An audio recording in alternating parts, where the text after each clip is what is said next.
Good morning, good afternoon, good evening, wherever you are in the world of rugby. From me, Hendrik Fourie in the autumn, die herfs, in Johannesburg in South Africa. Welcome to my podcast, The 15, where I talk all things rugby from a South African perspective and especially from my own perspective and what interests me. Let's get started.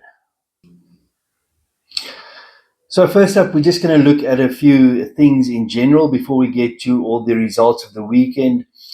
First things first, for me as a Lions supporter, the substance abuse case against Asenati and Klabakanye, the prop from the Lions, is still ongoing. From the media reports, we have heard that it's been extended or postponed for about a month or so. So not much given us, except that it seems that Asenati can carry on playing for the next 3 or 4 weeks, maybe. Who knows? Maybe it's a good thing all in all. Let's hope for the best, nevertheless. Then, regarding the Varsity Cup, that's for those who are overseas listeners, that's the unis, the universities. We've got our national competition, which is really a great competition. Last night we had the semi-finals, and we had Tuks, that is the University of Pretoria, beating UJ, that's the University of Johannesburg, 53-34. So well done to Tuks. Sorry for the UJ guys, but well done for making the final. The other semi-final was the Northwest University, the Wes-Transvaal Potchefstroom Eagles, beating Marties from Cape Town 50-10. That is a comprehensive beating, and I don't think expected, but well done to those teams. So next week, Monday evening at 7 o'clock South African time, it will be the Pretoria Tuks taking on the Northwest University Eagles in Pretoria at the Tuks Stadium. Right, next up, we're going to talk about the SA Cup. That is the competition where all of the non-URC South African rugby franchises are competing against each other. There are 10 teams, and so they play a complete round robin, as far as I understand. So each team playing 9 matches. I assume that there will be semi-finals between the top 4 teams, and then, of course, a final. And again, I must say, I'm sorry to say this, but SA Rugby just keeps on messing it up. I'm literally on the South African Rugby website now, on the SA Cup tab, open there, and even there they don't explain exactly how it works, because I'll tell you why. At the moment, we've got the Suzuki Griquas lying very solidly at the top place with 4 wins from 4. With 20 points. Behind them, we've got the Dotshire SWD Eagles, coached by the legendary Springbok and Bulls coach Heineke Meyer, with 3 wins out of 4 and 17 points. Equal with them, we've got the Ealing Pumas, coached by the absolute boss, Jimmy Stonehouse, at 17 points. Then we've got the Boland Cavaliers lying in 4th position with 15 points, 3 wins out of 4 also. And then we've got the Toyota Cheetahs lying with 13 points, only 2 wins out of 4 so far. However, I'm not sure whether it is purely the top 4 that qualifies for the Currie Cup. One would assume that, however, the Toyota Cheetahs was traditionally one of the 5 union teams in previous times. So it would be an interesting thing if the Toyota Cheetahs didn't qualify for the Currie Cup later year, if they stay in 5th position. I know it's still a long way to go, and they will probably end up in the top 4. But just saying, it's not clear, according to the South African Rugby website, how the qualification really works. Another big blunder by SA Rugby. Thank you so much for that, SA Rugby. Then we're going to look at some of the results from last week. We had the Pumas playing the Falca, and the Pumas beat the Falca 42-36. The Leopards, that's from the old Western Transvaal or Northwest, as they know now, beat the Border Bulldogs 31-14. We had the SWD Eagles beat the Boland Cavaliers 33-24. And I would just love to see Nico Leonard, some footage of him playing. I'm so glad that he's back from the US and Canada. The Suzuki Griquas beat the Griffins 71-7. That's not good for rugby. So the Griffins need to pull up their socks. And then the Toyota Cheetahs beat the Eastern Province Elephants 52-19. Also a comprehensive whipping that they got there, the Eastern Province Elephants. The next fixtures coming up for the SA Cup, that would be this upcoming weekend, is the Falca playing the Eagles at Barnard Stadium in Kempton Park. That's at 3:00. We've got the Leopards playing the Eastern Province, also at 3:00 at Olin Park. That's in Potchefstroom. We've got the Griffins playing the Cheetahs, also at 3:00 on the 11th of April in Welkom. Welkom. We've got the Boland Cavaliers playing the Griquas at 3:00 also in Wellington. That promises to be a fantastic match. And then the Border Bulldogs playing the Ealing Pumas in Mdantsana at 3:30. So I'm sure one of those matches will be televised at least. I hope so. Let's hope for the best. Next up, the juicy stuff. We had the Challenge Cup, the Champions Cup, and the EPCR Challenge Cup in Europe, where we still had 3 teams playing. In the EPCR Challenge Cup, we had the Sharks, who travelled to Ireland to play Connacht on Friday evening. Connacht beating the Sharks 29-12. Interesting, though, I will say that the Sharks went with kind of a half-baked team. There was a load of Springboks that didn't go with, and then there were a whole bunch of Springboks that were in the team. It's a little bit confusing as to what their goal were going there. Obviously, they rested some players. I do feel that if they had players like Grant Williams, Andre Esterhuizen in the team, then they probably would have stood a better chance of winning it and progressing to the quarterfinals and so on. But alas, they did not have a great second half. First half, they were absolutely in it. Second half, not there at all. And they're focusing, obviously, they're going to be focusing on the UCR now, which is a little bit weird since they're not lying in a great position, and not in a strong position to qualify for the last 8. So I don't know if that was the right decision. Only time will tell. Then with the Champions Cup, we had the Bulls and the Stormers playing in the last 16 there. It was tough conditions. I see there's a lot of interesting back and forth between the supporters of different countries, and some of them were quite happy that South Africa got a whipping, the Stormers and the Bulls, and rightly so. We can take it.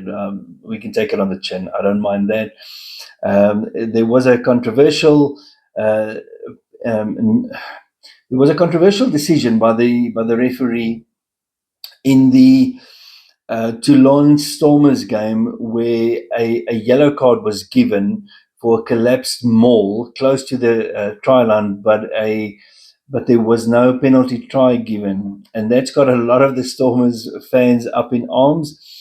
Stormers lost 28-27, and then I will say the South African teams, traditionally, we do not travel well, and we need to fix that. We need to sort out how to go and win overseas. We need to figure out how to go and win overseas in Europe, especially in trying weather conditions. It seems to me that we're not quite comfortable in those rainy, wet, cold conditions, and we need to be able to rise above that as professional sportsmen. Then also, Glasgow beat the Bulls 25-21. That was a great match to watch. And as I said, we take it on the chin, and we survive to fight another day.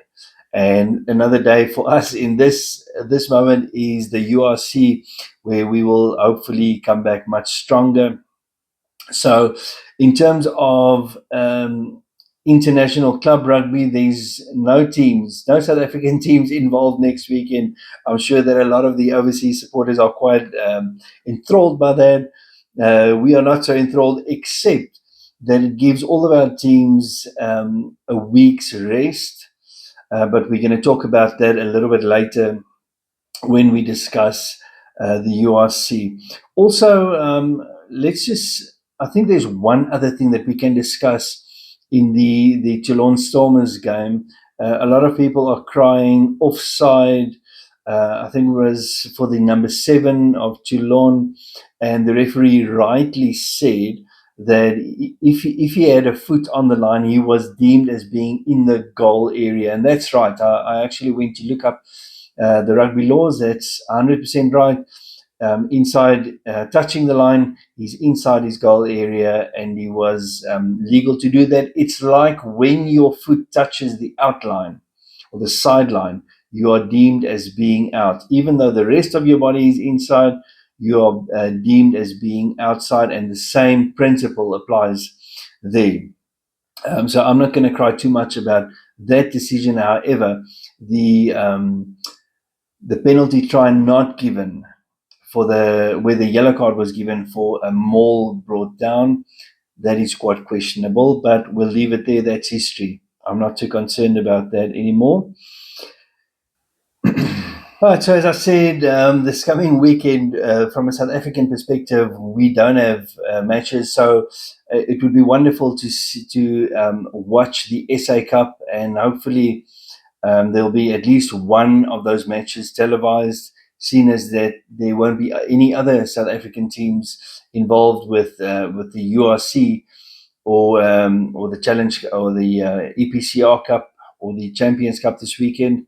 So let's hope that we can watch some local rugby at the very least.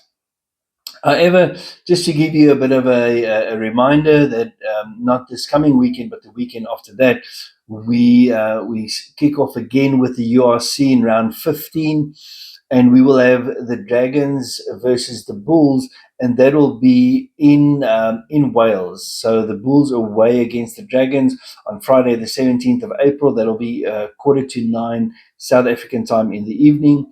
Then on Saturday, 18 April at 1:45, we have the Stormers v Connacht. That's going to be a great match to watch in Cape Town at the DHL Stadium. Following that will be the Lions v Glasgow. Personally, that's going to be the highlight for my weekend. That'll be at 4 o'clock South African time, Saturday afternoon.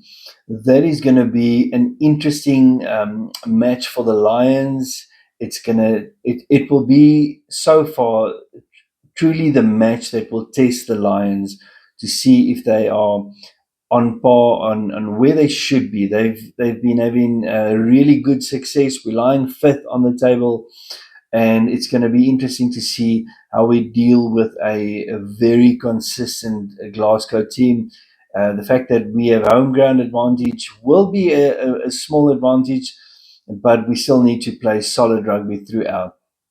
And then the fourth match for that weekend will be the Ospreys v the Sharks, and that's going to be away as well for the Sharks. So that's a home match for the Ospreys, and that will be at 9:15 on Saturday evening on the 18th of April. We can have a quick look at the URC table. Glasgow lying very, very good with 55 league points.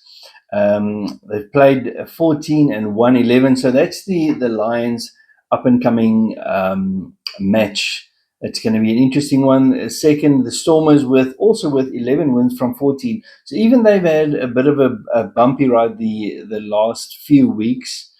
Um, they're still actually overall looking good, or at least lying good. At number 3, we've got Ulster. 4, Leinster. On the 5th position, the Lions, surprisingly. However, the way that they are playing now, deservedly. 6 is Cardiff, 7th, Munster. 8, from a South African point of view, is the Vodacom Bulls with 40 points. Now, let me say this. From actually, let's take from the Lions in 5th position up until Connacht, which is lying in 9th position. There's only 4 league points difference. So if you take the 3, 4, 5 teams in that kind of dangerous knockout zone, and only 4 league points separating them, neither the Bulls nor the Lions are certain to end in the top 8 at this stage. Anything can still happen. The Hollywood Bet Sharks in 10th position with 33 points have got a bit of a tougher road to end up in the top 8. And that's why I was intrigued by JP Peterson, the coach of the Sharks' decision to not take a full strength team, to try and at least win something, to get something from the season, because they're going to have a tough time getting into the top 8. But it's possible. It's really possible for them to do that.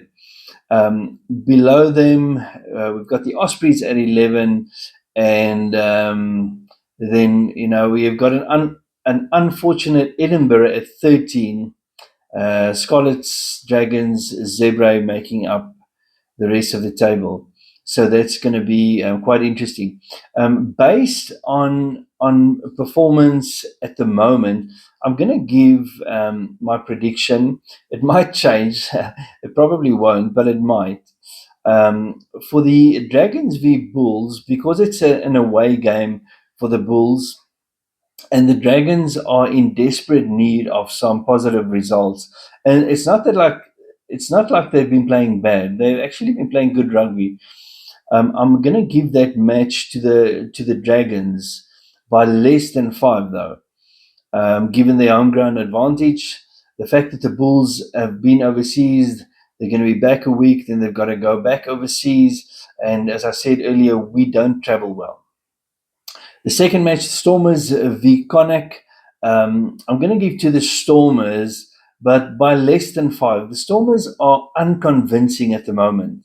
It seems like neither the coaching staff nor the players know exactly where they want to go in terms of the game plan, in terms of players and positions. I'm thinking of Damien Willemse on the wing, which I think is a total waste of his talent. I can't understand that, but nevertheless. But I will still definitely give the Stormers the win there, but by less than 5. Third match that weekend, Lions v Glasgow. The Lions have had some good results lately. However, Glasgow has been such a consistent team. Their structures are so well. They're such a balanced team. They're not going to be easily intimidated by the higher altitude or the fact that they're playing at Ellis Park. Although my heart will always support the Lions, I think that Glasgow might take that one, but by less than 10 points. I know that the Lions will go out with everything that they have. If they win, nobody will be happier than I am. But my head says Glasgow, but by a small margin, less than 10. And then the last match for that weekend, the Ospreys v the Sharks. It's an away match for the Sharks. Ospreys are also looking for some wins to get back into the top 8. And I think the Ospreys will take it by less than 5 points. We're nearing the business end of this competition, and matches are bound to be tighter. scores are bound to be closer. We will have very few runaway victories, and especially from the South African sides, if they lose, it's going to be close, like we saw this past weekend. And lastly, I want to talk about a law, and as always, I call these the obscure laws. And I enjoy delving into World Rugby's rugby laws and reading what the letter of the law says. I understand that there's interpretation, but the law is there for a reason. And so there were two incidents this weekend. The first incident was that last try in when it was already full time between the Stormers and Toulon, where the Stormers felt that they had scored the try. The referee didn't see it grounded, neither did the TMO. So I have no problem for that try not being allowed. But there was also another try. I believe that was between Glasgow and the Bulls, where a try was scored, and it was the player had the ball and sort of lost control from his hand, but it seemed to stay in contact with his arm. From what I could see on the television, there wasn't any daylight between the ball and the player's arm. At first, the referee gave the try, then they went back to the TMO and they said that there was clear daylight between the player's arm and the ball. So for me, there's this thing, and I went back to the law to go and look at it. And Law 8.2, under the heading of scoring a try, simply states that the ball needs to be grounded. Now, I would love if there's a referee listening to this that can help me out, please, and point me in the right direction in terms of the understanding of this law. Because we often hear on the television and even with the referees talking about either grounding a ball or downward pressure. But there is no clear indication in the law that says what part of a player's body needs to have downward pressure or contact, whether it's only the arm and the hand that can have downward pressure to score a try, or whether it's the chest, the torso. Can the head play a role in that? Do the legs play a role? My common sense says to me it should be the arms, the hand, the shoulders, the torso that can have contact or downward pressure on the ball to score a try. But the wording in the rugby law simply talks about grounding the ball and gives no further explanation. There is also nothing about losing control on the ball upon scoring a try. So I hope that World Rugby can sort of clarify that and sort out their wording in the laws so that everybody can understand that better. Well, it was, as we would say in South Africa, short and sweet, kort en kragtig in Afrikaans. It was nice for me to have a bit of a recap of the weekend's rugby. I hope that everybody who watches rugby and loves rugby as much as I do will have a great weekend watching rugby. If there's not a team that you're supporting that's playing on that's being televised, go watch your local club, go support them, go support the school rugby. Just overall enjoy the rugby. For me, I'm just going to sit back and enjoy the rugby. There's not much from a South African point of view to play for this weekend except simply enjoying the rugby. So from me, Hendrik Fourie in Johannesburg, have a great week, have a great weekend, and I will see you next week. Cheers.